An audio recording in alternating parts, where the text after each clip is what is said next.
The moment the boy got to the foot of the mountain, put his hand inside his pocket, brought the snake, and then about to place it on the ground, something very funny happened. When I come next week, I will tell you. I didn't say I'm not going to tell you. I said when I come next week, I will tell you now. You want to hear it now? This thing might scare you. You want me to tell you? Those in the primary, if it scares you, I hope you're not going to fight me. Are you sure? Let's enter into a day. Hope you're not going to fight me. Are you sure? Okay now. Okay. You almost tried to fall on top of somebody. So we have entered into a day. Now, see what happened. I'm going to tell you a very interesting story. You want to hear it? Yes. No problem. So pay attention. The story I want to tell you is the story of a boy who was regarded as very stupid. A boy who has it as his hobby to climb tall mountains. He has climbed a lot of mountains and he was very good in climbing mountains. So one day, this boy with his group of other mountain climbers wanted to reach the summit of a very tall mountain. So they went and started climbing the mountain. When they got to a certain level, other mountain climbers got tired. But this boy, still bubbling with enough energy, continued and made it to the summit of the mountain. When this boy got there, he was resting and heaving a sigh of relief. And his breathing was a bit faster than normal.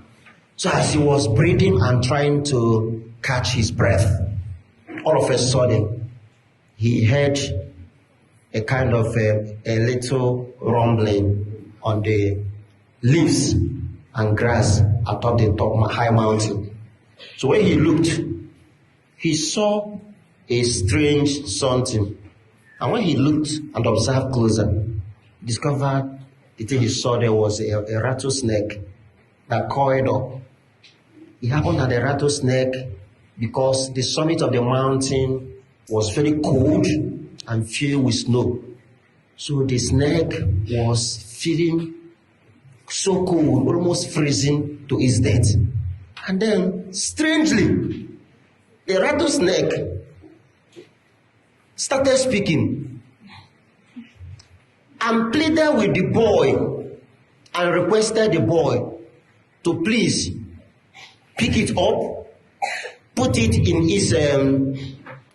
the pocket of his coat so that he can feel a bit warm, and then maybe bring him down the mountain where the temperature is manageable and good for survival.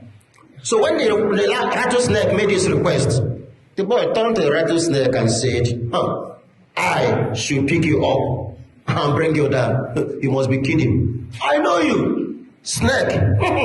Don't even go there. I know that if I pick you, you are going to bite me. So don't even go there. The snake turned to this boy and said, I swear with everything that is dear to me, I'm not going to bite you. The boy said, you snake, when did you start telling truth? Please cut the crap. I know you will bite me. The snake told the guy, I cross my heart for you. Don't know whether snake has heart. The snake told the guy, I cross my heart for you. I swear with the name of God. Snake was calling God and told the boy, I'm not going to bite you. After enough persuasion, the boy stupidly agreed and picked the rattlesnake and tucked it right inside the pocket of his coat. and started descending from the summit of the mountain. By the time the snake was inside the pocket, the warmth the snake felt there revived the snake that was almost dying of cold and activated its instinct for biting, and the poisonous venom that was lurking within. The moment the boy got to the foot of the mountain, put his hand inside his pocket, brought the snake, and then about to place it on the ground, something very funny happened. When I come next week, I will tell you. I didn't say I'm not going to tell you. I said when I come next week, I will tell you now. You want to hear it now? Yeah. This thing might scare you. Yeah. You want me to tell you? Yeah. Those in the primary, if it scares you, I hope you're not going to fight me. Yeah. Are you sure? Yeah. Let's enter into a deal. Hope you're not going to fight me. Yeah. Are you sure? Yeah. Okay now. Okay. You almost tried to fall on top of somebody. So we have entered into a deal. Now, see what happened. The moment the boy pulled the snake from the pocket and lowered the snake on the ground, the boy wanted to move. The next thing that happened, the snake just raised his head in the normal way of attacking, and then gave the boy a fork on the leg. Beat the boy.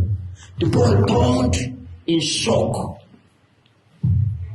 and looked at the snake with this sense of betrayal and said, "You beat me, but you made me a promise that you're not going to bite me." The snake turned to the boy and said, "You knew who I was before you picked me. You knew who I was before you picked me. You knew that biting is in my blood. And you went on to pick me. What do you expect?" And because that the poison from the venom of a rattlesnake is a terrible poison, the boy knew his end was near. And in regret, he said, "If I had known, I wouldn't have helped you." The snake slithered away and went on his way. And the boy died then. Now, the moral of this story. Listen, the moral of this story is this. Temptation comes to us in many ways, but never you give the devil a foothold. Never you give the devil what? A foothold. If you give the devil an inch of your space, once it comes in, it will take over the whole space. Don't even enter into any bargain. What the wisest person will do is not even to give room for any form of temptation. Let me tell you, no matter how strong, no matter how intelligent, no matter how smart you are, you can fall for temptation if you are not careful.